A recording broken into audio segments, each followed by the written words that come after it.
Kung may isang bagay sa takbo ng aking buhay na natatandaan ko ng higit kaysa ano paman, ay noong naniwala ako ng tiyak sa Biblia. Bago yun, alam ko ang Biblia at binabasa, pero hindi ko talaga maintindihan kung ano ang sinasabi. Hindi ko mapaniwalaan.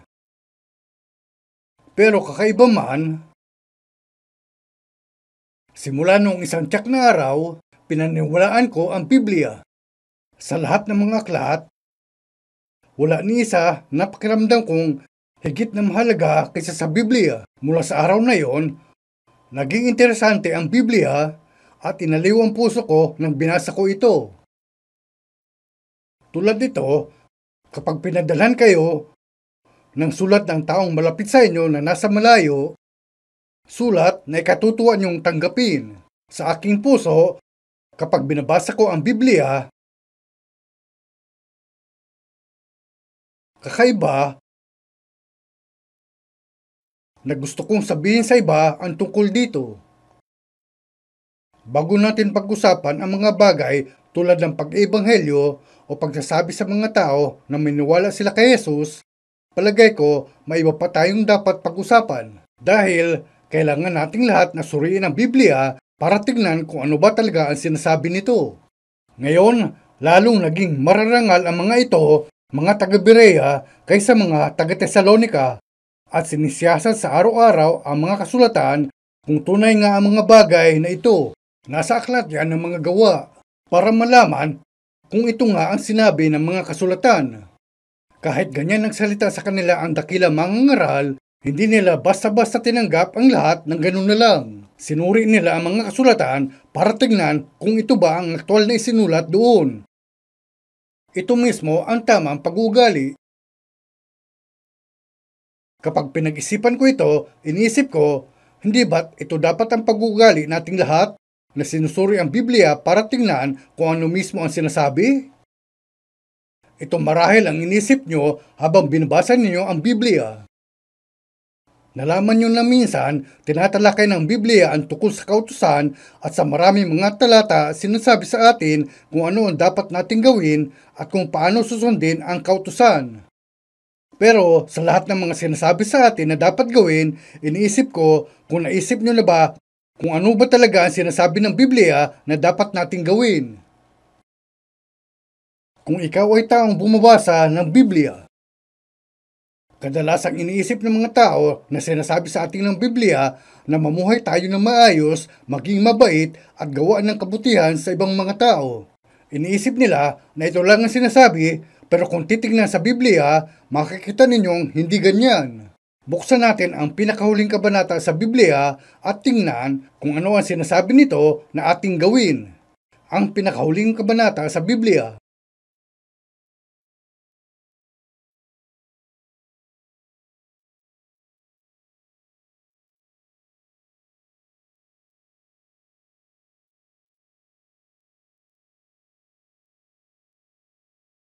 Kung nakita nyo na, basahin natin ang talata 11. Sabay-sabay. Ang liko ay magpakaliko pa, at ang marumi ay magpakarumi pa, at ang matuwid ay magpakatuwid pa, at ang banal ay magpakabanal pa.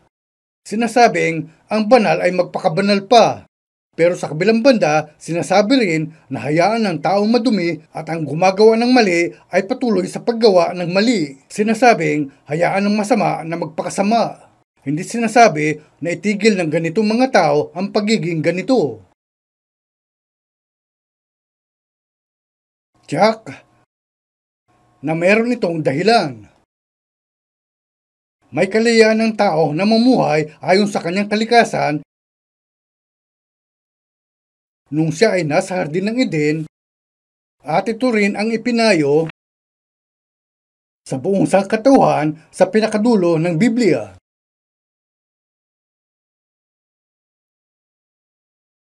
Minsan may sinabi sa akin, hindi ba't mas mabuti sana kung hindi nilikha ng Diyos ang puno ng pakakilala ng mabuti at masama? Hindi sana tayo nahirapan. Ito ang sinabi ng taong yun. Pero walang saysay sabihin na mas mabuti kung hindi nagawa ng Diyos ang punong yon dahil siya nga ang gumawa at isinilang tayo bilang mga inapo ng taong kumain ng bunga nito. Pero kung si Adan, ang ninuno ng sangkatauhan, ay kinain muna ang bunga ng punong kahoy ng buhay bago ang bunga ng punong kahoy ng pagkakilala ng mabuti at masama, may iba sana ang kwento. Pero dahil hindi niya kinain ang bunga ng puno ng buhay at sa halip ay kinain ang bunga na nasabihan siyang huwag kainin, ito ang pinagmula ng problema at bumagsak ang sangkatauhan sa kasalanan. Ganun pa man, sa Henesis Kabanata 2, sinasabi na parehong naroon ang puno ng buhay at puno ng pagkakilala ng mabuti at masama. At sinasabing sa lahat ng punong kahoy sa halamanan ay makakain ka na may kalayaan. Datapot sa kahoy ng pagkakilala ng mabuti at masama ay huwag kang kakain, sapagkat sa araw na ikaw ay kumain niyaon ay walang pagsalang mamamatay ka. At tapos sa huling kabanata ng Apokalipsis, sinasabi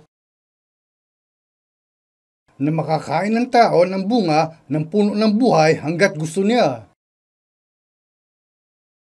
Ito ang pinakamataas na karapatan ng Diyos. Kaya ano ang pipiliin natin? Sa ngayon, hindi ko balak ipaliwanag ang pagkakasunod-sunod ng mga pangyayari sa Biblia, pero gusto kong talakayin ang malayang pagpapasya na naibigay sa tao. Ipinanganak kayo rito sa mundo, pero ano ito na dapat inyong mata mo bago kayo mamatay? Isinilang kayo para gawin ang ano? Tayong lahat ng mga tao ay may oras na lilisanin itong mundo. Ang mahalagang punto ay kung aling landas ang tinatahak natin dito sa mundo. Anong landas ba ang nilalakaran natin? Marahil sa bawat bansa, nag-uusapan ng gusto ng mga tao ang landas ng buhay at marami na sigurong literaturang pilosopikal ang naisulat tungkol dito. Pero may isang landas na tinatahak ng lahat dito sa mundo. Pero, yan ba ang landas na ibinibigay sa kanya ang kakontentuhan? Lahat tayo ay nasa proseso ng paglalakbay. Anong uri ito ng paglalakbay? Nabubuhay tayong lahat sa mundong ito mula pa sa isang tiyak na panahon at hindi natin alam kung kailan, pero balang araw magwawakas ang ating buhay. Ang kaibahan lang ay mas mauuna ang iba kaysa sa iba. Bilang tanda ng paggalang, masasabi ng isang bata pa sa mas nakatatanda sa kanya, sana ay mabuhay pa kayo ng maraming taon. At kapag nakakita ang mas nakababata ng taong mas matanda sa kanya na may kanser, maaari niyang sabihin, sana gagaling kayo kaagad. Kahit alam niya ang imposible.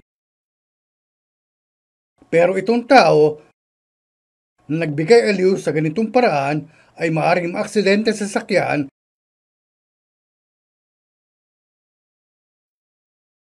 at una pang mamatay. Hindi malalaman ng tao kung kailan, saan, paano o bakit matatapos ang kanyang paglalakbay sa buhay. Kung pupunta kayo sa isang mataong kalye na may dalang mikropono at tatanungin ang mga tao, saan kayo pupunta o saan kayo papunta, sa karamihang yun ng mga tao, may mga sasagot sa inyo ng maayos, pero kung may magsasabing, hindi ko alam kung saan ako pupunta, hindi mo ba iisipin na parang wala sa sarili ang taong yon? Kahalintulad, kung iisipin natin ang ating buhay bilang mga tao, meron tayong pupuntahan, tayong lahat. Papunta na tayo, pero hindi tayo sigurado sa ating destinasyon. Ang alam lang natin ay kakaharapin natin sa huli itong bangin na kilala bilang kamatayan. Sa labas nito, wala tayong alam. Kung tatanungin ninyo ang mga taong relihiyoso, maaari nilang isagot na pupunta sila sa isang magandang lugar pagka sila'y namatay.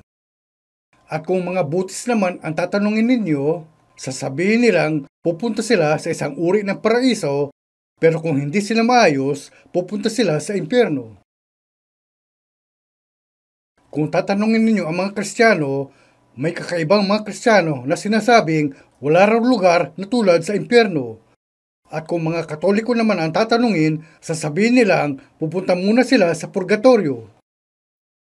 Bawat tao ay iba-iba ang magiging sagot. Pero sa Biblia, ang salita ng Diyos na ibinigay sa sangkatauhan ay ibinigay sa atin ang tiyak ng mga sagot sa lahat nitong mga tanong. Malinaw nitong sinasabi sa atin kung meron nga bang impyerno o wala. At sinasabi na meron.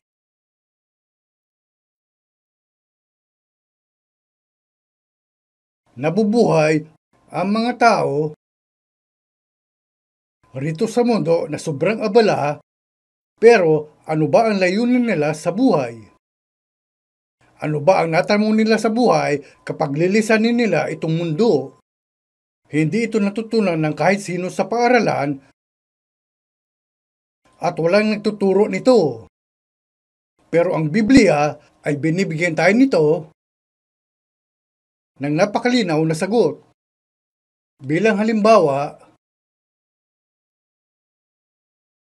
hayaan niyong ipakilala ko ang dalawang tao. Ang isa sa kanila ay makwenta. Ayon sa paraan ng kanyang pagkakwenta, ipinasya niyang ipagbili ang kanyang guro. Ipinasya niyang ipagbili ang kanyang guro sa mga gustong huli sa kanya at tatanggap ng pera kapalit nito kahit guro niya itong tao. Sa palagay ko, alam niyo na kung sino ang tinutukoy ko, si Judas Iscariote. Pero matapos nang ipinagbili ang kanyang guro ng 30 pirasong pilak, labis na binagabag ang kanyang puso. Malamang ay hindi pa niya ramdam ang labis na pagdurusa sa kanyang buhay noon. Pero si Jesus, ang guro na ipinagbili ni Judas Iscariote ng ganito, ay sinabi minsan, ang anak ng tao ay papanaw ayon sa nasusulat tungkol sa kanya. Sinabi niyang aalis siya. Datapwat, sa banyaong taong magkakanulo sa anak ng tao, mabuti pa sana sa taong yaon ang hindi na siya ipinanganak. Iniwan ng guro itong lubhang mahalaga mga salita sa kanyang mga alagad. Ang anak ng tao ay papanaw ayon sa nasusulat tungkol sa kanya. Datapwat sa banyaong taong magkakanulo sa anak ng tao, mabuti pa sana sa taong yaon ang hindi na siya ipinanganak. Yamang na ipanganak si Judas sa mundong ito. Naisilang siya gaya sa iba. Ganun pa man, nauwi sa walang ibang pagpipilian kundi pakinggan itong mga salita ng sumpa na dumating sa kanya. Si Jesus, ang tao na tahasang nagsalita tungkol sa impyerno sa panahong walang taong nagsalita tungkol dito. Wala pang nagsalita sa panahong yon tungkol sa impyerno. Maraming tao na sinabihang manatiling malapit sa Biblia at nakinig kay Jesus nang sinasabi niyang, alam ko na mabuting tao si Jesus at maraming mabubuting ginawa, pero hindi ko matagalan ang mga taong naniniwala kay Jesus. May ilang mga tao ang hindi naniniwala dahil sa mga ito. Pero kung iniisip nila na mabuting tao si Jesus at tinanong kung anong uri siya ng tao, sasabihin nilang siya ang taong hindi kailanman nagsinungaling. Pero tsak na sinabi ni Jesus na mayroong lugar na tinatawag na impyerno. Gaya kaya sa ano ang impyernong yun? Pumunta roon si Judas Iscariote. Si Jesus sa kabilang banda ay namatay ayon sa nasusulat sa kanya. Sinabi ni Jesus, mas mabuti sana kung hindi na naisilang si Judas Iscariote. Ang sumpang dumating kay Judas ay naitala. Isinulat sa lumang tipan na ipagbibili si Jesus sa halagang 30 piraso ng pilak. Pumarito mismo si Jesus sa mundo at namatay ayon sa mga salitang itinala sa lumang tipan. Para sa ating lahat na nabubuhay rito sa mundo, wala nakakaalam kung paano tayo mabubuhay o kung paano tayo mamamatay, pero balang araw, ang bawat isa sa atin, kada isa sa atin, ay kailangang tatayo sa harapan ng Diyos. Ano man ang kalagayan natin. Pero, hindi lang tungkol sa isinumpang tao na kailangang mapunta sa impyerno ang sinasabi ng Biblia. Binabanggit din ng Biblia ang kondisyon na dapat matugunan para maligtas ang tao at di madala sa impyerno. May talata rin sa Biblia na sinasabing dapat nating gawin ang gusto natin. Ang liko ay magpakaliko pa at ang marumi ay magpakarumi pa at ang matuwid ay magpakatuwid pa at ang banal ay magpakabanal pa. May kondisyon. Ang ibang mga tao ay nabubuhay lang ayon sa gusto nila na sinasamantala ang kanilang kalayaang mamili, pero hiniling sa ibang tao na maging banal. Pero habang binabasa natin ang Biblia, nalaman natin na naghanda ang Diyos ng isang landas para sa lahat na hindi mabago kung ano sila. Ang mahalagang punto ay kung sa aling landas tumatayo ang isang tao. Pagdating kay Judas Iscariote, may talata sa Biblia na sinasabing, mabuti pa sana sa taong yaon ang hindi na siya ipinanganak. Hindi lang ito para kay Judas Iscariote, isang tao mula sa silangan, para rin ito sa lahat ng mga isinilang dito sa lupa. Dahil may napakalagang espiritu sa loob ng isang tao. Kung ang taong itinakdang mamatay sa mundong ito ay namatay na hindi nahanap ang tiyak na kasagutan sa kung bakit siya isinilang, hindi ba't mas magiging kawawa ang kanyang buhay kaysa isang hayop? Ano ang sinasabi ng Biblia tungkol dito? May talata na sinasabing, datapwat ang mga ito na gaya ng mga kinapal na walang bait na ipinanganak na talagang mga hayop upang hulihin at lipulin. Sinasabing, ipinanganak ang mga hayop para hulihin at patayin. Kung ganyan ang kalagayan ng tao, kaawa-awa talaga ang kanyang kalagayan. Ewan ko lang kung naisip na ito ng mga tao at kung ano ang iniisip nila tungkol dito. Kung isipin natin itong lahat ng paisa-isa, medyo kakilakilabot. Dahil ang tao ay hindi lang panlabas na sisidlan. May katauhan sa loob ng ating laman. At pinamamahalaan niyan ang puso at mga pag-iisip ng tao. Kaya ginagawan ito ng pagkakaiba ng Biblia. Ang inyong espiritu at kaluluwa at katawan ay ingatang buo na walang kapintasan sa pagparito ng ating Panginoong Hesukristo. May talata na sinasabing, ang inyong espiritu at kaluluwa at katawan. Kaya may espiritu ang tao, kaluluwa at katawan. Sa ating katawan ay may espiritu, kaya may espiritu, kaluluwa at laman. At may panahong ginugugol ang tao sa sinapupunan at ang buhay na meron siya pagkalabas niya sa sinapupunan. Sinasabi ng Biblia na sa panahong ito, pagkalabas ng tao sa sinapupunan ay inilagay ng Diyos ang pananabik sa walang hanggan sa puso ng tao. Ang puso ng tao ay pumapaling sa walang hanggan. Pero, ang taong mamamatay bago iedad ng 100 ay kadalasang ginagamit ang mga salitang, iibigin kita magpakailanman. Ito ang mga taong mabubuhay lang ng ilang dekada, wag na lang ang walang hanggan. Pero dahil may espiritu sa loob ng tao, pinanabikan niya ang walang hanggan. Ginawa ng Diyos ang tao na ganyan para manabik siya sa walang hanggan. At ang espiritu ay hindi tumatanda. Tumatanda ang katawan at nagbabago, pero hindi ang espiritu. Nananatili itong bata.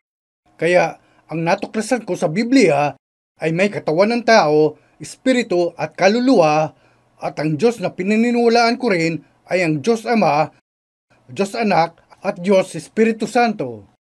Siya ang noon, ngayon at ang darating.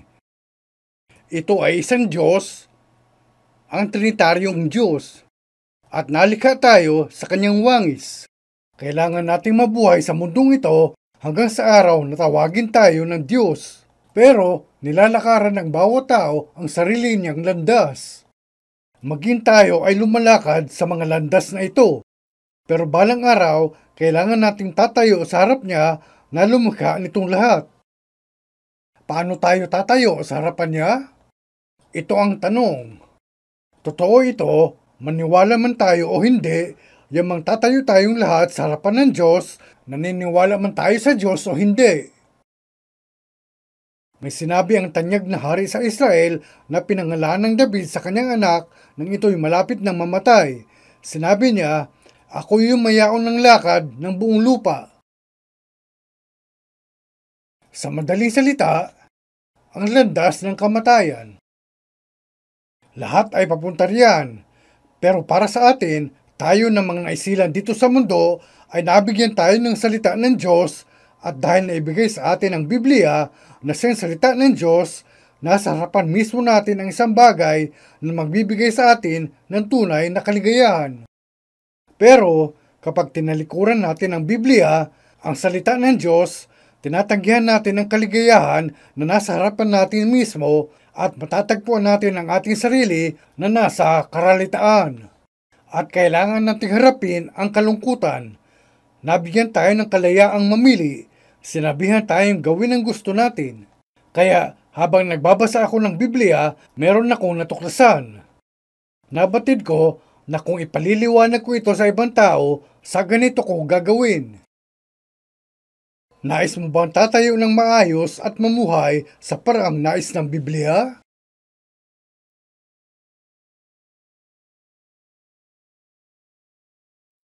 Gusto mo bang mabuhay sa landas na sinasabi ng Biblia na tamang landas? O gusto mong piliin ang sarili mong landas sa buhay at mamuhay ayon sa gusto mo? Marahil, kapag bubuksan ninyo ang Biblia at basahin, marahil binabasa ng ilan sa inyo ang Biblia dahil nagka-interes kayo rito. Pero, nilalaman ng Biblia itong mga salita ng babala. May daan na tila matuwid sa tao, ngunit ang dulo niyaon ay mga daan ng kamatayan.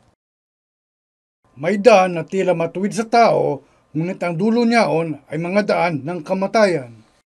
Hindi nito sinasabing, ito ang daan tungo sa kamatayan. Kapag binabanggit ng Biblia ang kamatayan, sinasabi nito ang unang kamatayan at ikalawang kamatayan. Ang unang kamatayan ay kapag humiwalay ang ating katawan sa espiritong nasa loob ng ating katawan.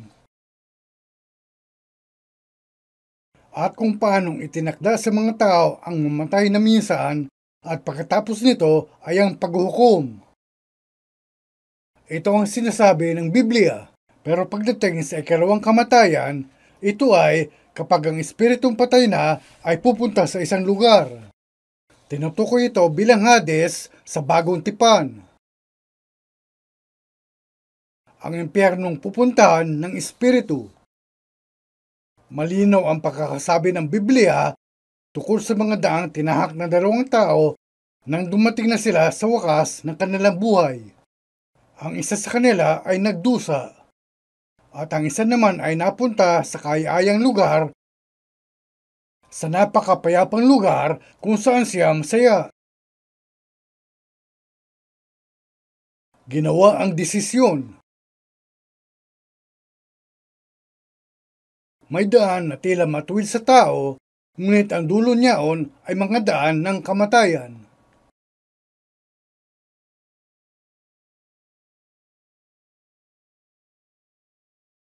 May sariling kaisipan ng mga tao at hilig sa relihiyon at gumagamit ng mga pamamaraang pangrelihiyon na inisip na kung naniniwala sila sa ganitong paraan, marahil ay pupunta sila sa langit. Pero ang marahil ay hindi sapat. Napakalinaw na sinabi ng Biblia, datapwat ang magiging pananalita ninyo'y oo, hindi, sapagkat ang humingit pa rito ay buhat sa masama. Sinasabi nito sa atin na dapat nating malaman ang tama at mali. Pero kahit may Biblia ang mga tao, walang ideya maraming tao kung ano ang mangyayari sa kanila sa katapusan ng kanilang buhay. At may mga tao pa ngang itinuturo ito. Habang binabasa natin ang Biblia, may mga pagkakataong binabasa natin ang mga pangyayari kung saan binuksan ni Jesus ang mga mata ng isang bulag. Binuksan ang mga mata ng bulag. Sa aklat ng Deuteronomio, sinabi ng Diyos sa mga Israelita, sumpain niya ang magligaw ng bulag sa daan. Naisilang ang lahat ng tao rito sa mundo na bulag. Wala silang mga mata para titingin sa Diyos. At wala silang mga mata para tingnan ang salita ng Diyos. Dahil kapag binabasa nila ang Biblia, inaantok sila dahil sila'y pagod. At pingi ang kanilang mga tenga sa salita ng Diyos. Kahit malinaw na sinabi ni Jesus sa kanyang mga alagad, datapwat mapapalad ang inyong mga mata sapagkat nakakakita at ang iyong mga tenga sapagkat nakakarinig. Hindi nila naunawaan ang ibig niya sabihin dahil hindi pa nabuksan ang kanilang mga mata.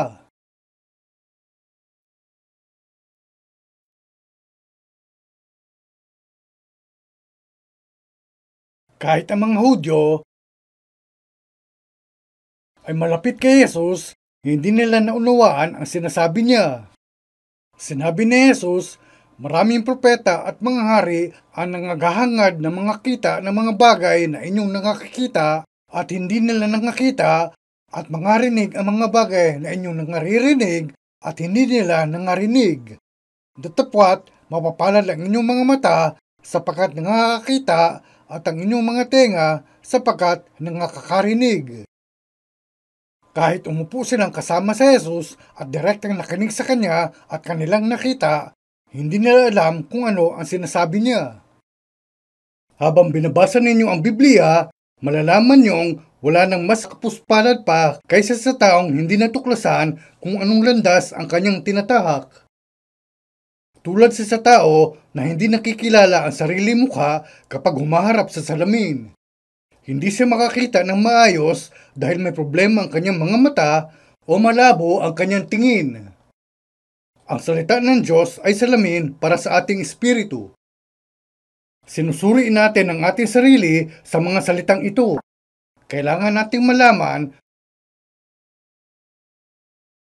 kung ano ang katayuan natin. Sinasabi sa Biblia, ang salita mo'y ilawan sa aking mga paa at liwanag sa aking landas. Dapat kayong tiyak kung saan kayo tutungo sa buhay na ito. Pero maraming tao ang hindi interesado rito. Sinabi ko kanina, pero sinabi ng Biblia, may daan na tila matuwid sa tao, ngunit ang dulo niyaon ay mga daan ng kamatayan. Mula sa talatang ito, makikita nating may itinakdang landas sa harap ng bawat tao, pero may isa pang landas kung saan namumuhay ng malaya ang mga tao. Ito ang landas ng buhay kung saan nabubuhay ang mga tao ayon sa mga nasa ng kanilang laman at ng kanilang puso. Ang landas kung saan sila namumuhay ayon sa mga nasa ng kanilang laman at puso. Tingnan natin ang Biblia. Punta tayo sa mga taga-Roma, Kabanata 3. Siguraduhin tingnan mabuti ang mga salita sa bawat talata kung nakita natin.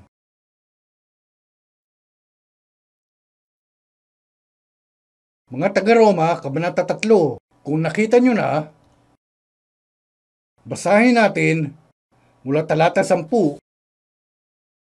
Mga taga-Roma, Kabanata 3, mula talata 10. Sabay-sabay. Gaya ng nasusulat, walang matuwid, wala kahit isa. Walang nakakatalastas, walang humahanap sa Diyos, silang lahat ay nagsilihis, magkakasamang nawala ng kasaysayan, walang gumagawa ng mabuti, wala kahit isa. Ang kanilang lalamunan ay sanlibingang bukas. Nagsigamit ng daya sa pamamagitan ng kanilang mga dila.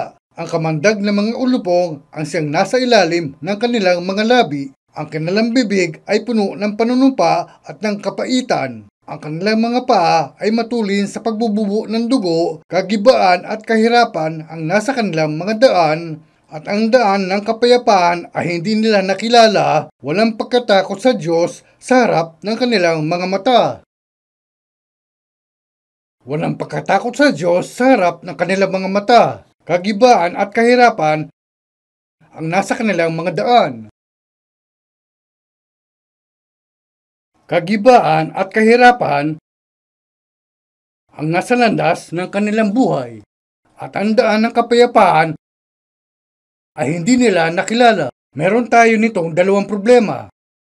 Sa landas ng buhay ng tao ay pawang kapahamakan at paghihirap. Pag-isipan natin ito ng mas malawakan. Mula sa isang pandaigdigang pananaw, nakikipag-alyansa ang mga bansa sa isa't isa para hindi sila mapuksa at hindi magkaroon ng patayan. Itong mga alyansa ay maaaring tatagal ng mahabang panahon, pero kadalasang nasisira. Nangyayari rin ito ngayon. Kung manunod kayo ng balita, makikita nyo na ang tuntunin sa kaayusan ay napabuti na kahit ang mga kinatawan ng mga kalabang bansa ay nakikipagkamay at nagbabatian sa isa't isa. Nagawa na ang lahat ng mga paghanda kung sakaling magkaroon man ng mga isyu, magagamit ang armas nuklear na magdudulot ng kakilakilabot na pagsalakay at ang lupa ay magiging dagat ng apoy. Pero kasabay niyan, pinag-uusapan nila ang pagdidisarma. Sinasabi rin sa Biblia, ang pagpapala ng Panginoon ay nagpapayaman at hindi niya idinadagdag ang kapanglawan. Parehong ayaw bitawan ng sangkatauhan ang pagpapayaman at ang pagdaragdag ng kapanglawan. Ganyan na ngayon. Pero kung itatanong nyo kung ang kaligayahan bang hinihingi ng mga tao at kung ano ang meron sila ngayon ay binibigay ba ang tunay na kapayapaan? Ang sagot ay tiyak na hindi. Kaya sinasabi rito, kagibaan at kahirapan ang nasa kanilang mga daan. Tingnan ang talata 16. Basahin natin ang talata 16 at 17. Kagibaan at kahirapan ang nasa kanilang mga daan, at ang daan ng kapayapaan ay hindi nila nakilala, walang pagkatakot sa Diyos sa harap ng kanilang mga mata. Dito, kung titingin kayo sa talata 14, sinasabing, ang kanilang bibig ay puno ng panunumpa at ng kapaitan. Ang kanilang mga paa ay matulin sa pagbububo ng dugo. Ito ang landas na tinatahak ng sangkatauhan. Ganito ang kaso sa iba't ibang mga bansa, paano naman tayo bilang mga individual? Sa Biblia sinasabing, mapalad ang taong nagtitiis. Pero may hangganan ang kayang tiisin ng tao. Ang mga relihiyoso ay sinasaulo itong mga salita at idinarasal, Panginoon, tulungan ninyo akong daigin itong panahon ng pagsubok. Pero kapag sinaktan ng kanilang pride o kwenisyon ng kanilang integridad, sinusubukan nilang magpasensya. Pero may hangganan ang kanilang pagpapasensya at bigla na lang silang sasabog. Bigla na lang silang aatake. Sinasabi ng Biblia, ang kanilang mga paa ay matulin sa pagbububo ng dugo.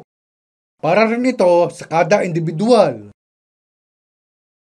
Hindi mahuhulaan ng tao kung ano ang nasa landas na tatahakin niya. Totoo rin ito sa kasaysayan at totoo rin sa bawat bansa sa ngayon. Walang katapusan ang digmaan sa mundong ito. Pero darating ang panahon na magwawakas ang pakikipagdigma. Pero hanggat sa panahong yon, magpapatuloy ito. Sinasabi ito sa Biblia. Kung babasahin niyo ang Biblia, makikita niyo ang sagot sa mga problemang tulad nito. Pero ang ginagawa ng mga bansa, tinalikuran nila ang Biblia. Ganun pa man, tumutuloy pa rin ang kasaysayan ng ayon sa Biblia. Walang paraan para iwasan ang sinasabi sa Biblia. Dahil ang mga pagpapala at sumpa ay inilatag na sa Biblia, dumadaloy ang mga bagay ng naaayon. Tingnan natin muli rito sa talata 16, sabay-sabay. Kagibaan at kahirapan ang nasa kanilang mga daan, at ang daan ng kapayapaan ay hindi nila nakilala. Kagibaan at kahirapan ang nasa kanilang mga daan, at ang daan ng kapayapaan ay hindi nila nakilala. Punta tayo sa Jeremias, Kabanata 32 sa Lumang Tipan.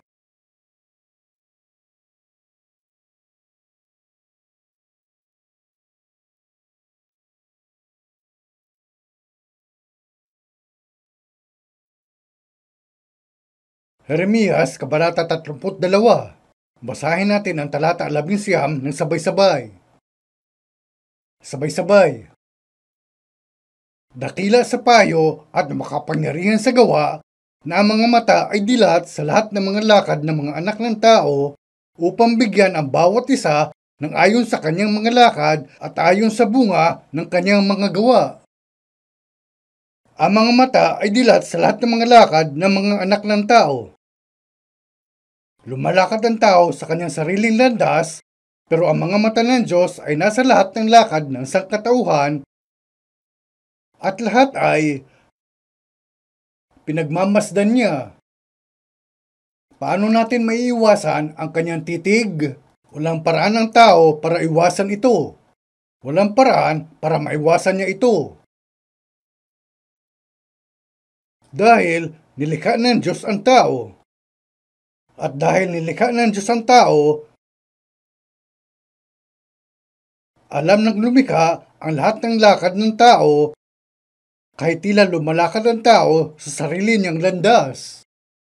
Habang binabasa ninyo ang lumang tipan, makikita ninyo ang talata na sinasabing kanyang iniuunat ang hilagaan sa pagitang walang laman at ibinibitin ang lupa sa wala. Itinala itong mga salita sa Biblia nung lumipas na 3,800 taon. Kanyang iniunat ang hilagaan sa pagitang walang laman. Sinabi na kung titingala kayo sa kalangitan sa hilagaan, may isang lugar doon na talagang walang laman. Espasyo na ganap na walang laman. Itong bagay ay nakapagmangha sa lahat ng mga astronomo. May bakanting espasyo roon. Sa mga mata ng tao, tila walang laman ang lugar na yon sa space, pero balang araw ay makikita ito. Yan ang ikatlong langit.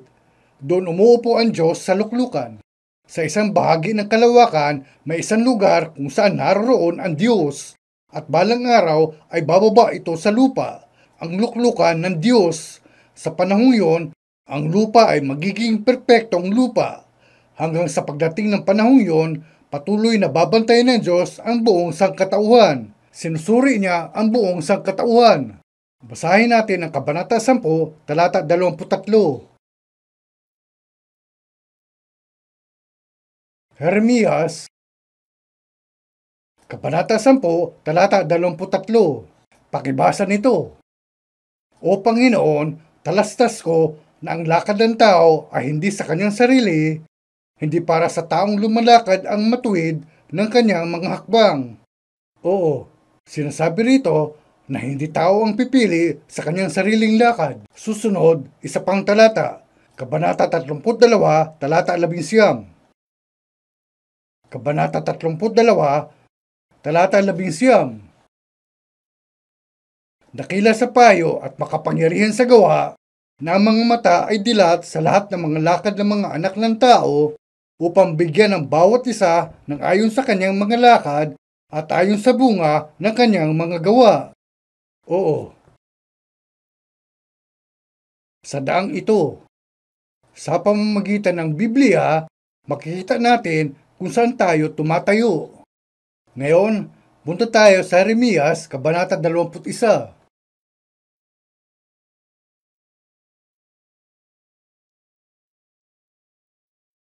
Basahin natin ang talata 8.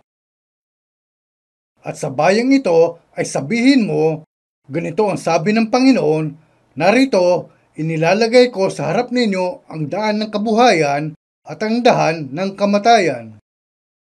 Oo, nasa harap natin ang daan ng buhay at ang daan ng kamatayan. Sa madaling salita, ang daan ng pagpapala at ang daan ng sumpa.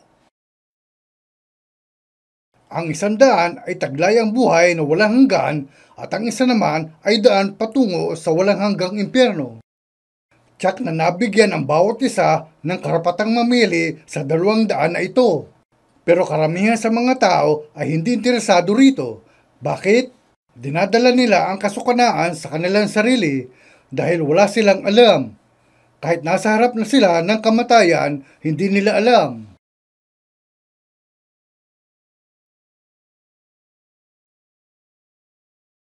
Tila, itinuturing ng mga tao ang kamatayan na isang napaka-ordinaryong bagay. Iniisip lang nila na kung mamatay kayo, yun na ang katapusan. Pero bago natin isipin ang kamatayan ng katawan, iniisip ko kung nakaranas na ba kayo ng dalamhati sa inyong espiritu?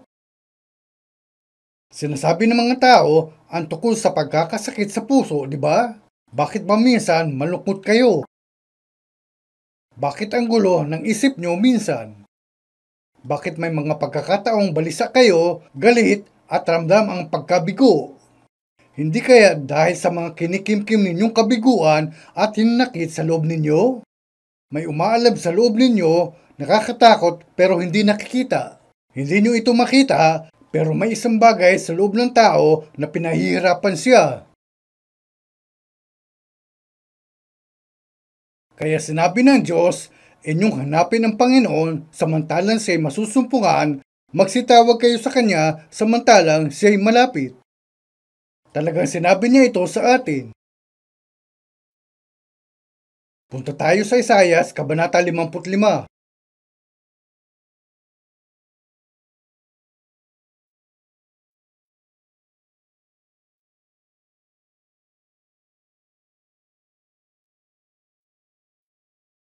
Isaias, Kabanata 55. Basahin natin mula talata 6 hanggang talata 9. Inyong hanapin ang Panginoon samantalang siya'y masusumpungan, magsitawag kayo sa Kanya samantalang siya'y malapit.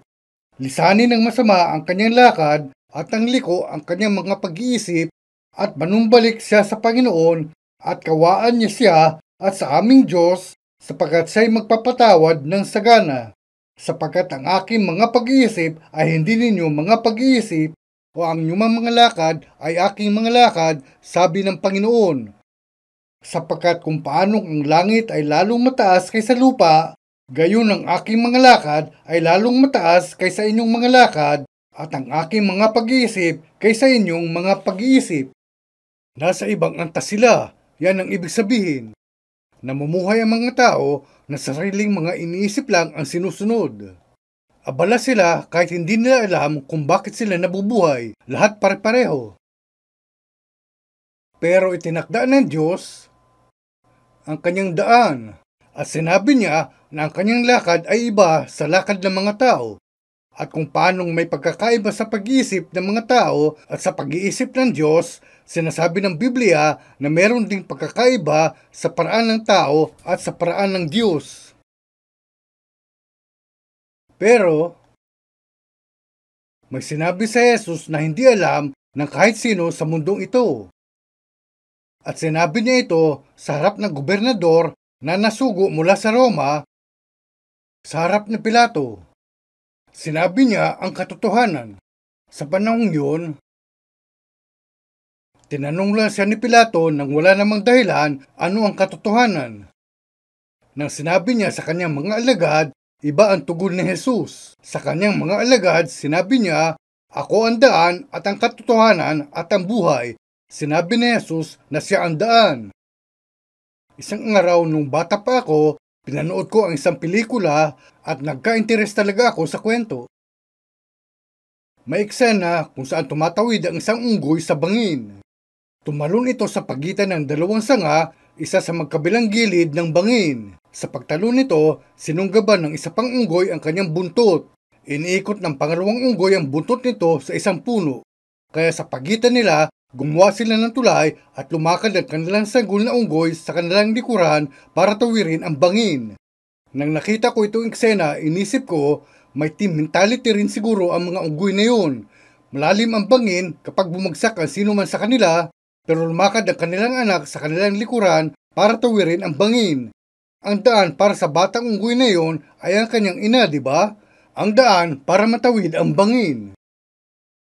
Sa ngayon, itinakda ang taong babagsak sa impyerno. Pero kung may isang paraan man para iwasan niya itong kapalaran, ito ang daan na tinukoy ni Jesus nang sinabi niyang, ako ang daan at ang katotohanan at ang buhay. Si Jesus lang ang isang daan na humaharang sa daan patungong impyerno. Hindi magagawa ng tao ang daan na yan. Sinabi ng Diyos, ang aking mga lakad ay hindi ninyong mga lakad. Ang daan sinasabi ng Diyos dito ay ang daan na naihanda niya para sa tao. Ito ay napakahalagang daan. Isinilang ang tao rito sa mundo para lakaran itong daan, pero hindi nila batid. Bakit nga ba naisilang ang tao? Sinabi ni Jesus, "Ako ang daan at ang katotohanan."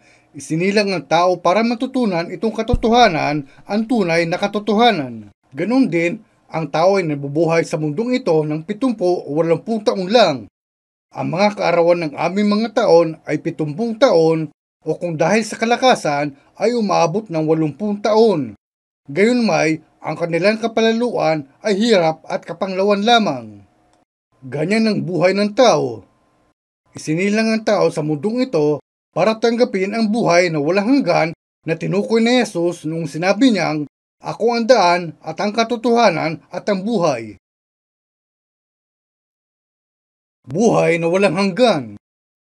Para tanggapin ang buhay na walang hanggan, kaya isinilang ang tao sa mundong ito. Simple lang ang sagot. Wala nang kailangang sabihin pa. Para saan ba at isinilang kayo sa mundong ito? Para tanggapin ang walang hanggang buhay. Kumakain tayo, sinusuot ang damit, natutulog at sinisikap na pasiyahin ang ating laman at kumakapit tayo sa mga bagay na ito, pero upang ilagay ang tao na nasadlak sa ganyang kasawian sa lugar na walang hanggan, para bigyan muna ang tao ng buhay na walang hanggan sa lahat ng mga naririto sa lupa, itinulot ng Diyos na lakaran ng tao ang landas tungo sa kaligtasan at itinalaga ng Biblia ang walang hanggang lugar kung saan maninirahan ang mga nakatanggap ng buhay na walang hanggan. Kung titingnan nyo, ang himnong inaawit ng ilang mga naniniwala noon, sinasabing, 영원토록 내 할 말 예수의 피밖에 없네. Isang taong nakatanggap ng biyaya ng dugo ni Jesus ang sumulat ng himnong yan. Tingnan natin muli ang Kabanata 55, talata 6. Inyong hanapin ang Panginoon samantalang siya'y masusumpungan, magsitawag kayo sa Kanya samantalang siya'y malapit. Lisanin ng masama ang kanyang lakad at ang liko ang kanyang mga pag-iisip at manumbalik siya sa Panginoon at kaawaan niya siya at sa aming Diyos sapagkat siya'y mapagpatawad ng sagana. Sapagkat ang aking mga pag-iisip ay hindi ninyong mga pag-iisip o ang inyong mga lakad ay aking mga lakad, sabi ng Panginoon. Sapagkat kung paano ang langit ay lalong mataas kaysa lupa, gayon ang aking mga lakad ay lalong mataas kaysa inyong mga lakad at ang aking mga pag-isip kaysa inyong mga pag-isip. Ang Diyos na nasa mas mataas na antas at ang pag-isip ay higit kaysa tao, ay ibinigay itong malaking pagpapala para iligtas ang tao. Pero hindi ba't namuhay ang mga tao na binabaliwala ang pagpapala ng itinalang salita ng Diyos? Itong dakilang pangako ay naibigay sa tao, pero hindi ito napapansin ng mga tao. Hindi mangyayaring palalagpasin itong kasalanan, ang kasalanan ng pagwawalang bahala sa salita ng Diyos. Maaring nagnanakaw ang isang tao o gumawa ng talagang masama, pero hindi yan inaalala ng Diyos. Ang problema ay kung ano ang naisip ng tao tungkol sa Diyos. At kung ano ang naisip ng isang tao tungkol kay Jesus na sinugo ng Diyos dito sa mundo. Meron tayong mga pag-iisip, pero ang mga pag-iisip ay hindi mahihigitan ang pag-iisip ng Diyos. Talagang binigyan ng Diyos ang tao ng dahilan at layunin sa pagsilang niya rito sa mundo. At kung magwawakas man ang buhay natin dito sa mundo o ang kasaysayan mismo ang magwakas, lahat ay inilatag sa plano ng Diyos na ibigay na doon ang sagot. Wala sa mundo itong kasagutan. Wala sa mga pinag-aralan ng tao mula sa kinder hanggang sa pumasok sila ng universidad at graduate school ang makapagbibigay ng anumang sagot o makapagpapakita sa tao ng daan. Tinuturuan lang nila tayo kung paano matagalan ang pakikibaka para mabuhay, Binibigyan lang nila tayo ng mga kasanayan para labanan itong labanan. Pero may sagot ang Biblia rito. Isang napakatiyak na sagot. Pero hindi partikular na interesado ang mga tao rito. Ipinamumuhay nila ang mga araw ng kanilang buhay na hindi talaga nasisiyahan at tumatanda at namamatay. At nariyan ang mga tao na binibigyan kasiyahan ang kanilang sarili sa relihiyon. Iniisip nila na kung konektado ang pangalan nila sa isang relihiyon, Kristyanismo o Katolisismo o iba pang relihiyon, kung ganoon, hindi na marahil papansinin ng Diyos ang anumang nagawa nilang mali. Meron sila nitong mga maling haka-haka, pero hindi ito pinapatawad ng Diyos dahil naibigay na niya ang kanyang salita, dahil binabaliwala nila ang salita ng Diyos. Ang tanong ay, alam ba ninyo kung bakit ibinigay sa atin ang Biblia? Bakit ibinigay ng Diyos ang Biblia sa sangkatauhan? Hindi ito alam ng mga tao. Bakit? Sa Biblia sinasabing, kayo'y magsipasok sa makipot na pintuan, sapagkat maluwang ang pintuan at malapad ang daang patungo sa pagkapahamak at marami ang dooy nagsisipasok, sapagkat makipot ang pintuan at makitid ang daan patungo sa buhay at kakonti ang mga kakasumpong noon. Kayo'y magsipasok sa makipot na pintuan. May mga taong namamali sa pag-iisip na nasa makipot na pintuan sila pumapasok dahil makipot ang pintuan ng kanilang simbahan. Anumang landas ang nilalakaran ng isang tao para sa mga taong sumusunod sa kapamaraanan ng ilang relihiyon, para sa kanila, ang daang yun ay tila tama sa kanilang mga mata. Pero may daan na tila matuwid sa tao, ngunit ang dulo niyaon ay mga daan ng kamatayan. Dahil sumapi sila sa ilang relihiyon, o dahil naging miyembro na sila ng relihiyong yun mula sa pagkabata, o dahil pinag-aralan nila ang relihiyong yun, kaya tila tama ito sa kanila. Pero hindi sapat ang pag-aaral. Sinasanay at pinauunlad natin ang ating mga kakayahan sa pamamagitan ng edukasyon, pero ang buhay ay iniluwal mula sa buhay. Kung hindi sa ganitong paraan ipinanganak ang buhay, hindi matatawag ang taong yan na anak o anak ng Diyos. Para tanggapin ang buhay niyan, kailangan nating ipanganak muli. Noong una, sinabi ni Jesus sa isang lalaki na ang pangalan ay Nicodemo, maliban na ang tao ipanganak na muli, ay hindi siya makakakita ng kaharian ng Diyos. Na nakita nitong lalaking tinatawag na Nicodemo ang landas ni Jesus at ang mga bagay na kanyang ginawa, sobra siyang nagka-interes sa kanya, kaya pinuntahan niya si Jesus at sinabi na nakita ko ang mga bagay na iyong ginagawa, malinaw na ikaw ay isang guro mula sa Diyos. Pero sinabi sa kanya ni Jesus, maliban ang tao ipanganak na muli ay hindi siya makakita ng kaharian ng Diyos. Maliban na sila ay ipanganak na muli. Ito ang kanyang sinabi. Kaya sinabi ni Nicodemo, paanong maipapanganak ang tao kung siya'y matanda na? Makapapasok baga siyang bilang ikalawa sa tiyan ng kanyang ina at ipanganak? At sinabi ni Jesus, maliban ang tao ipanganak ng tubig at ng espiritu, ay hindi siya makapapasok sa kaharian ng Diyos.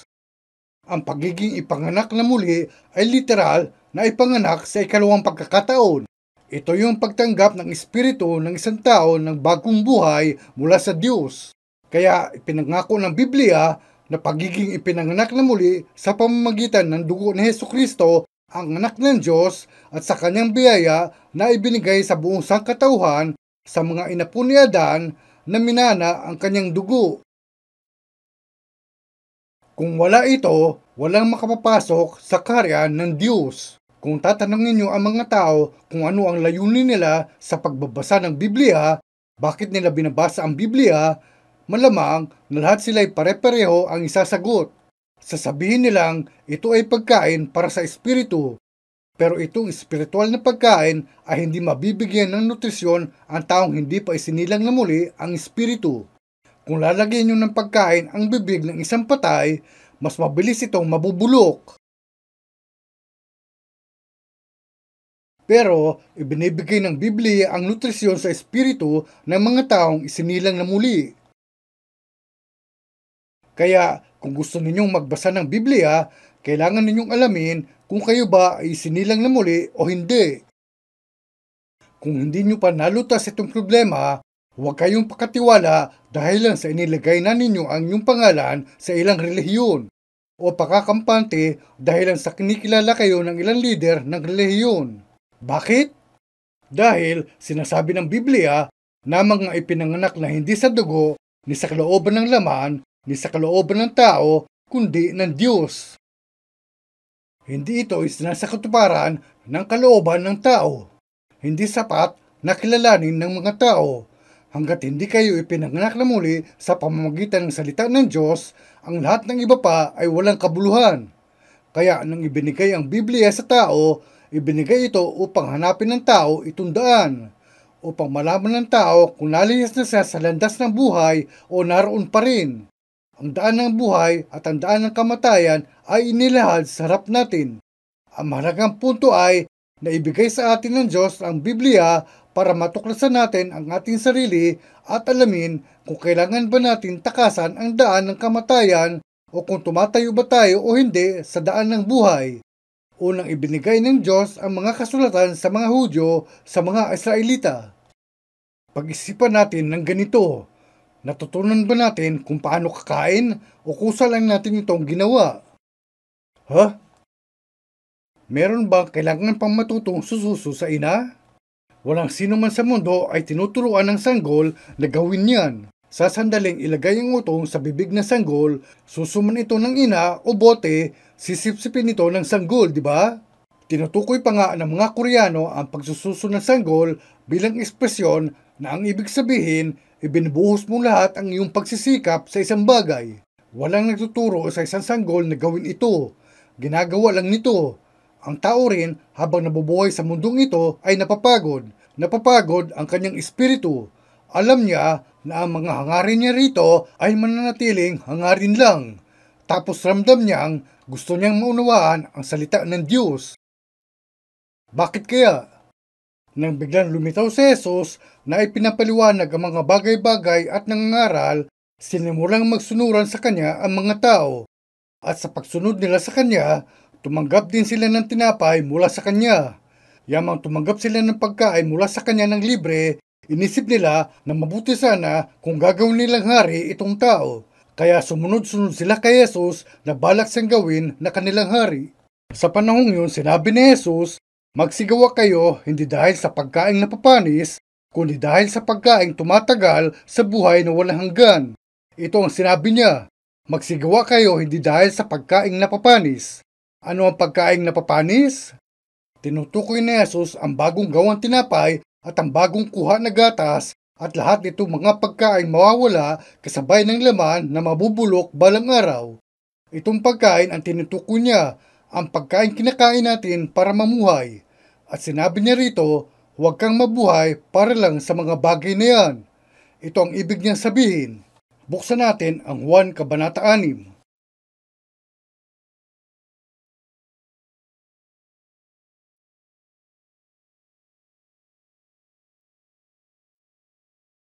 Basahin natin ang Juan Kabanata 6 mula talata 26.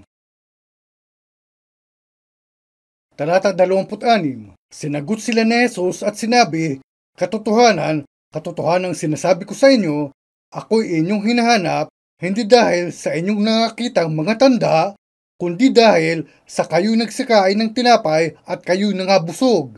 Basahin natin ang talata 27.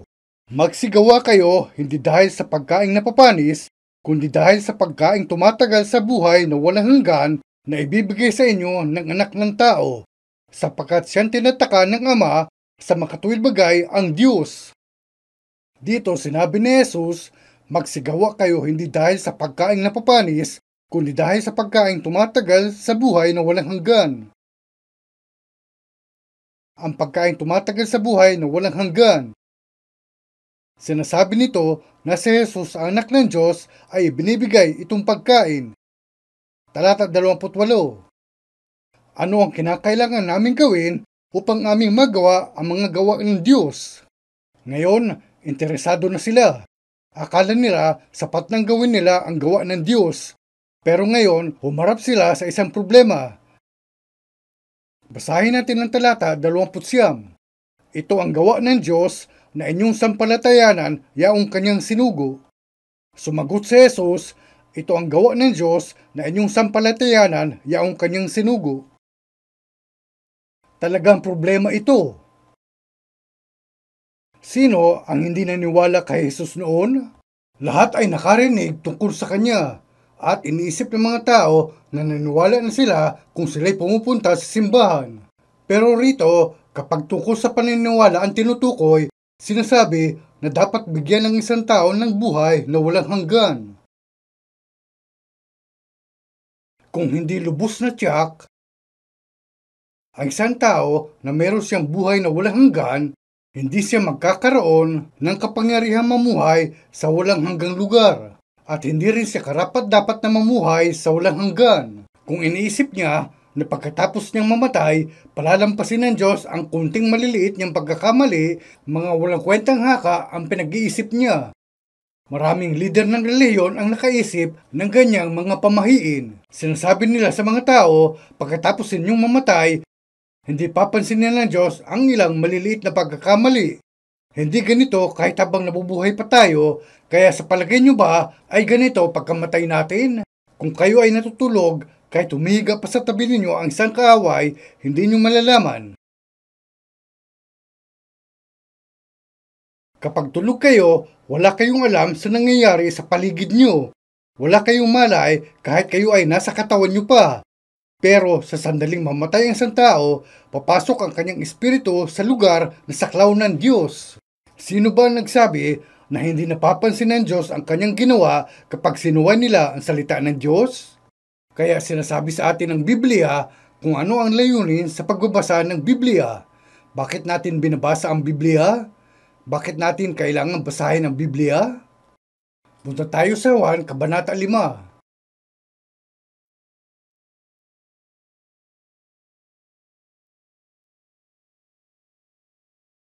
Kung nasa Juan Kabanata 5 na kayo, sabay-sabay nating basahin mula talata 38 hanggang talata 40. At kayo'y walang salita niya na nanatili sa inyo, sapagkat hindi kayo nagsisisampalataya sa kanyang sinugo. Saliksikin ninyo ang mga kasulatan, sapagkat iniisip ninyo na sa mga yaon ay meron kayong buhay na walang hanggan, at ang mga ito'y siyang nagpapatotoo tungkol sa akin. At ayaw kayong magsilapit sa akin upang kayo magkaroon ng buhay. Kung titingin kayo rito, binibigyan tayo nito ng dahilan sa pagbabasa ng Biblia. Sa talata 39 sinasabing, saliksikin ninyo ang mga kasulatan sapagkat iniisip ninyo na sa mga yaon ay meron kayong buhay na walang hanggan. Ibig sabihin, binabasa ninyo ang Biblia, di ba? Itinala ang Biblia para sabihin ang tungkol kay Jesus. Ang tunay na katotohanan na sinabi niyang, ako ang daan at ang katotohanan at ang buhay. Ano ang layunin sa pagbabasa ng Biblia? Saliksikin ninyo ang mga kasulatan sapagkat iniisip ninyo na sa mga yaon ay meron kayong buhay na walang hanggan. Binabasa natin ang Biblia para tanggapin itong buhay na walang hanggan. Kapag nabigyan isang tao ng buhay na walang hanggan, saka lang siya makapapasok sa walang hanggang lugar at mamuhay roon ng walang hanggan.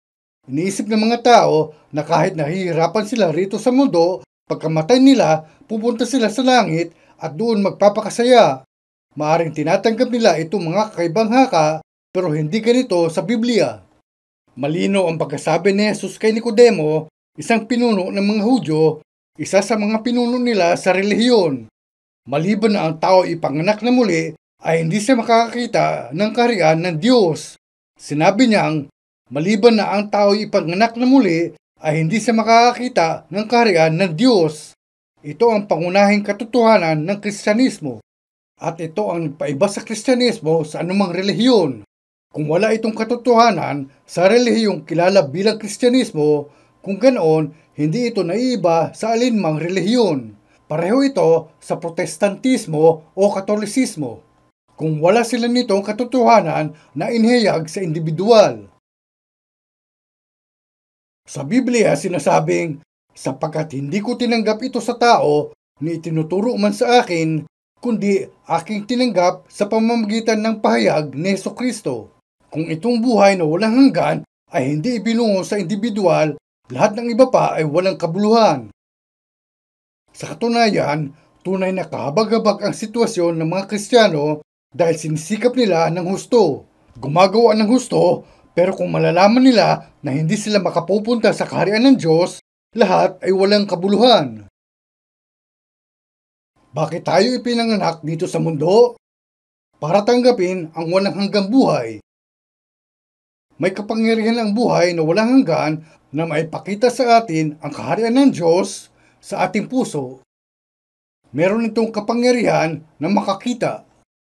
Noong kinakausap ni Jesus ang kanyang mga alagad, sinabi niya sa kanila, "Ang nakakita sa akin ay nakakita sa Ama." Bakit? Dahil sinugo ng Panginoon ng buhay na walang hanggan ang kanyang anak sa mundong ito at ipinangako niya na ipapasa ang buhay na walang hanggan mula sa kanyang anak. Kahit nakita ng mga tao itong anak, hindi siya nila nakilala. Pag-isipan natin ito. Tinanong ng ilang Fariseyo si Jesus kung kailan maitatatag ang kaharian ng Diyos at sumagot si Jesus, "Ang kaharian ng Diyos ay hindi paririto na mapagkikita. Di sasabihin man nila, naririto o naririyan, sapagkat narito ang kaharian ng Diyos ay nasa loob ninyo." Pero hindi nila naunawaan na nasa loob nila ito dahil wala silang alam sa mga kasulatan. Hindi nila alam ang mga kasulatan. Sinabi ni Jesus, maliban na ang tao ipanganak na muli, ay hindi siya makakakita ng kaharian ng Diyos. Pero hindi sila ipinanganak na muli, kaya hindi nila ito makita. Punta tayo sa Lucas, Kabanata 17.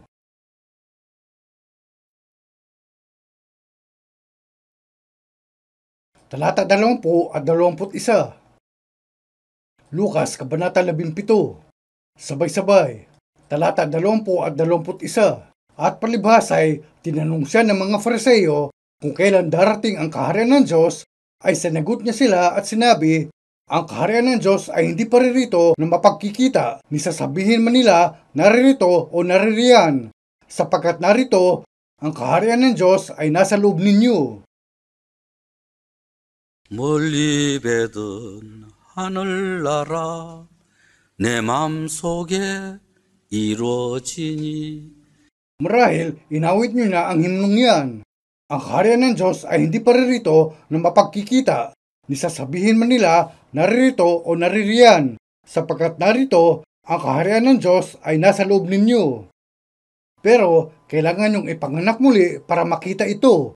Kailangan nyong ipanganak muli para makita ito.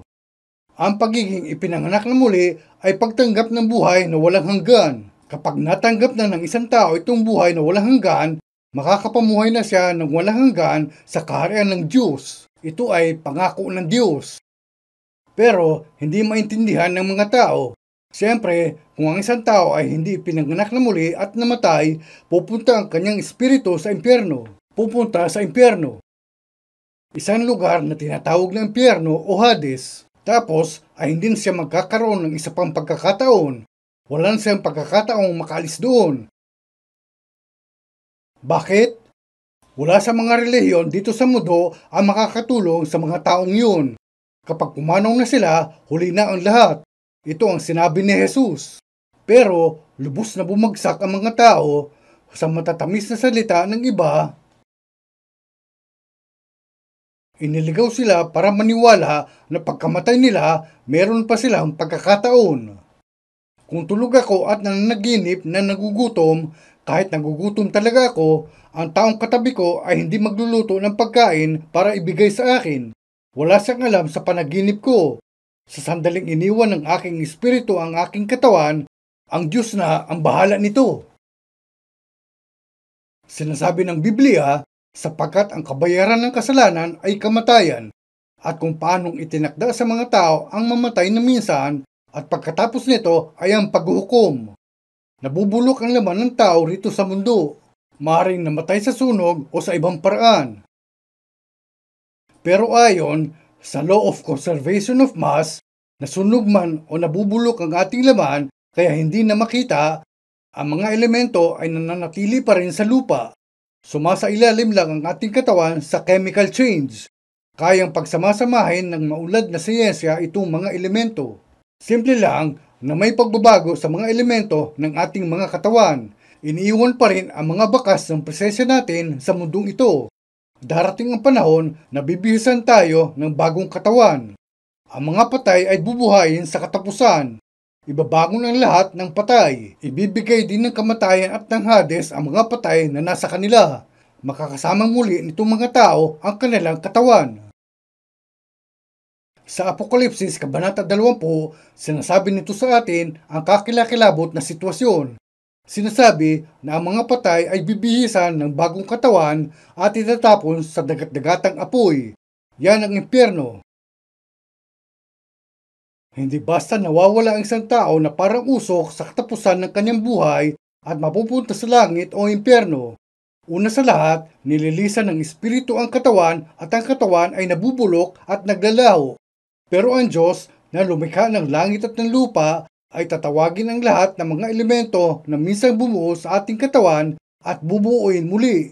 Muling bubuhayin ang ating katawan. Magaganap itong muling pagkabuhay. Iba ito sa pagkabuhay na muli sa buhay. Ito ay pagkabuhay na muli sa kamatayan. At ito ay darating sa lahat. Naisilang at nabubuhay tayo rito sa lupa para takasan ang pagkabuhay na muli sa kamatayan. Hindi natin maaring sabihin na hindi ito mangyayari dahil lang sa hindi natin gusto itong ideya. Sinasabi ng Biblia, ang mangmang ay nagsabi sa kanyang puso, walang Diyos. Ipaliliwanag ko kung gaano siya kahangal. Sinabi ng isang tao na nanirahan sa Manchuria na interesante talaga ang paraan ng mga tao sa paghuli ng mga pheasant. Lumalakad na mabilis ang mga pheasant pero pagdating sa paglipad, hindi sila makalipad ng malayo. Kaya pinupuntahan sila ng mga tao na may dalang mga patpat at hinahabol ang mga ibon. Tumatakbo ang mga ibon sa pagtakas at kapag hindi na sila makatakbo sa kapatagan, hahanap sila ng burol at ibabaon ang kanilang mga ulo sa niebe. Kapag pagod na sila sa kakatakbo, sumusuko sila at ibinabaon ng kanilang ulo sa niebe at dahil wala silang makita, akala nila hindi rin sila makikita. Hindi dahil wala silang makita ay ibig sabihin na wala nang darating. Diba? Kaya't kapag lumapit ang mga mangangaso at hihilain ang mga ibon sa buntot, lalabas na ang ibon at tinatali ang mga ito at dinadala sa bahay. Kahit hindi alam ng mga tao ang Biblia, kahit na hindi nila alam ang salita ng Diyos, at ibinabaon lang nila ang kanilang sarili sa sarili nilang mga pag-iisip, ano ang kanilang gagawin sa katotohanan na mayroong impyerno. At hindi ito maiiwasan. Kaya sinasabi ng Biblia, may daan na tila matuwid sa isang tao, ngunit ang dulo niyaon ay mga daan ng kamatayan. Ngayon, sinasabi ko ang dahilan kung bakit kailangan natin takasan itong landas ng buhay. Kung meron akong pagkakataon, sisimulan ko sa Henesis hanggang sa Apokalipsis, pero sa ngayon, ipinaliwanag ko kung paano takasan ang landas na yan at mayroong pag-asa. Alam niyo ba kung bakit? Sinasabi ng mga tao, kung masama, pupunta kayo sa impyerno at kung mabuti kayo, pupunta kayo sa langit. Huwag sana kayong mamali sa pag-iisip ng ganyan. Ganon din, habang pinakikinggan ninyo ang sinasabi ng Biblia, hindi man ninyo pinakikinggan ng buong puso, makinig man lang sana kayo hanggang sa matapos. Ang ganitong pagkakataon ay hindi madalas na nangyayari. Inyong hanapin ang Panginoon samantalang siya ay masusumpungan, magsitawag kayo sa Kanya samantalang siya ay malapit. Ganito tayo. Kung pinaniniwalaan lang natin ang sarili nating mga iniisip, may pagkakataon na hindi natin magustuhan ang Biblia. Binasa ko minsan sa isang aklat ang isang kwento na nangyari sa Inglaterra matagal ng panahon ang lumipas. Kwento ito ng isang mayamang lalaki na mayroong anak pero pinalungkot ng anak na iyon ang kanyang ama at namuhay ng pagwawaldas. Niwala roon ang anak nang namatay ang kanyang ama. Namuhay lang ang anak sa mundo nang ayon sa nais niya hanggang isang araw nang umuwi siya, nalaman niya na ang huling habilin ng kanyang ama ay nasa pangangalaga ng isang abogado.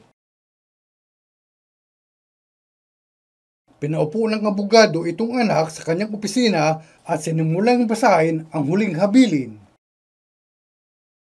Habang pinakikinggan ng anak ang abogado na binabasa ang huling habilin ng kanyang ama, Hindi mapakali ang anak sa kanyang kinauupuan at tapos ay galit na lumabas ng silid. Ayaw na niyang pakinggan ang huling habilin, tapos sinabi ng abogado, sayang, sinabi ko sa kanya na makinig siya hanggang sa matapos. Sinabi sa huling habilin na noong isinilang ang kanyang panganay, inosente talaga siya at cute at namahal siya ng husto ng ama at ang pinakamabuti lang ang ibinigay sa kanya. Pero habang lumalaki ang anak, nasama siya sa masasamang tao, nabarkada sa maling mga tao at ginagawa ang lahat ng masasama. Labas-pasok siya sa kulungan at kinailangan pa magbayad ang ama niya ng abogado para piyansahan siya sa ilang mga pagkakataon. Lahat ay ginawa niya para sa kanya pero hindi niya binago ang masama niyang pag-ugali hanggang sa huli. Habang nilalagutan ng ama ng hininga, isinulat niya ang kanyang huling habilin at kung pinakinggan lamang ng anak ang kabuuan ng habilin hanggang sa huli, kung nakinig ang anak hanggang sa huli at nagsisi, ibibigay niya ang lahat ng meron siya sa kanyang anak. Pero nakinig lang sandali ang anak pero hindi niya matagalan at basta lang umalis. Nais ng ama na ang lahat ng kanyang yaman ay i-donate para tulungan ang mga kapuspalad sa lipunan. Hindi na ito narinig ng anak. Kahit mahal na mahal ng ama ang anak, kaya ninais niyang ibigay rito ang lahat ng kanyang yaman sa huli, hindi natagalan ng anak ang pakikinig. Ayaw na niya at basta na lang umalis. Pareho ito sa Biblia. Nagbigay ang Diyos ng malaking pagpapala sa sangkatauhan mula sa paglikha hanggang sa pinakahuli, pero hindi ito pinapansin ng tao at tumatanging basahin hanggang sa huli. Walang tiyaga ang mga tao na makinig at naligaw sa landas na patungo sa pagkalipol sa impyerno. Kahabag-habag na landas ang kanilang tinatahak. Upang hadlangan itong landas, kaya dumating si Jesus bilang tao at tumayo sa landas na ito at sinabi, "Ako ang daan at ang katotohanan at ang buhay." Binibigyan tayo ng Biblia ng tumpak na paliwanag para maniwala tayo kay Jesus. Bakit kaya tinatalikuran ng mga tao ang tunay na katotohanan ito? Bakit sila nabubuhay na hindi nila alam? Dahil sa kasalanan ng tao. Pero bago tayo magpunta sa usapin ng kasalanan, ang interes ng mga tao ay nasa ibang bagay. Hindi nila alam kung paano hanapin ang ganitong mga pagkakataon. Hiniling sa atin ni Jesus na sikaping pasukin ang makipot na pintuan. Kailangan nating puntahan ang makipot na pintuan. Kailangan nating lakarin ang makitid na daan. Hindi ko sinasabing isusuko ang lahat sa mundong ito at pasukin ang mga pintuan ng simbahan. Hindi ko rin sinasabi na kailangan ninyong magsimba tuwing linggo. Pero sa kasalukuyan ninyong sitwasyon, sa buhay na kinabubuhay ninyo sa ngayon, nais ko lang na ituon ninyo ang inyong isipan sa bagay na ito at hanapin at tignan kung ano ba talaga ang sinasabi ng salita ng Diyos. Kung susuriin ninyo ng mabuti ang Biblia at kung meron kayong matagpuan doon, kung isasaalang-alang ninyo ang inyong buhay hanggang ngayon, malalaman ninyo na si Jesucristo na minsan ninyong binaliwala ay tunay ninyong tagapagligtas. Malalaman nyo ito ng tiyak at sa sandaling totoo ninyong tinatanggap na siya ang inyong Panginoon kung itong muling pagsilang ay tinupad nga sa loob ninyo mula sa sandali kayo ay pinanganak na muli, malalaman ninyo kung bakit kayo dinala ng Diyos sa mundong ito. Malalaman nyo rin na ang salita ng Diyos ay inyong espiritual na pagkain habang kayo ay nabubuhay. Kaya habang lumalapit kayo sa salita ng Diyos, makikita nyo kung gaano ipinangako ng Biblia na akayin tayo nito sa mabuting landas. Kung alam nyo ito, malalaman nyo rin na ang layunin ng pagparito ni Jesus sa mundo ay tiyak na para sa inyo. Manalangin tayo.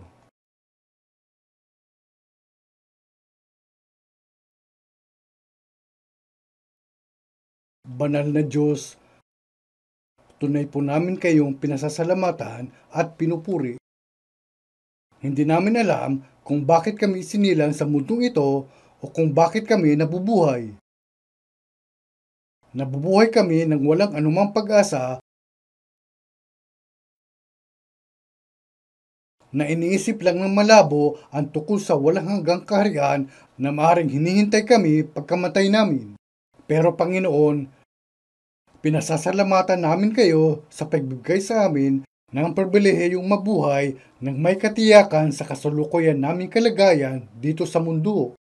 Kung meron man dito ang may pagkumbabang puso sa harapan ninyo ngayon, idinadalangin namin na maging sino man sila ay magkaroon po nawa sila ng pagkakataon na maipanganak muli sa pamamagitan ng inyong salita. Dalangin po namin na gabayan kami ng banal na Espiritu upang mabatid ng bawat tao itong pinagpalang katotohanan. Inihahabilin po namin ang natitira naming oras at pag-iisip sa mga kamay ng banal na Espiritu habang idinadalangin namin sa pangalan ni Jesus. Amen.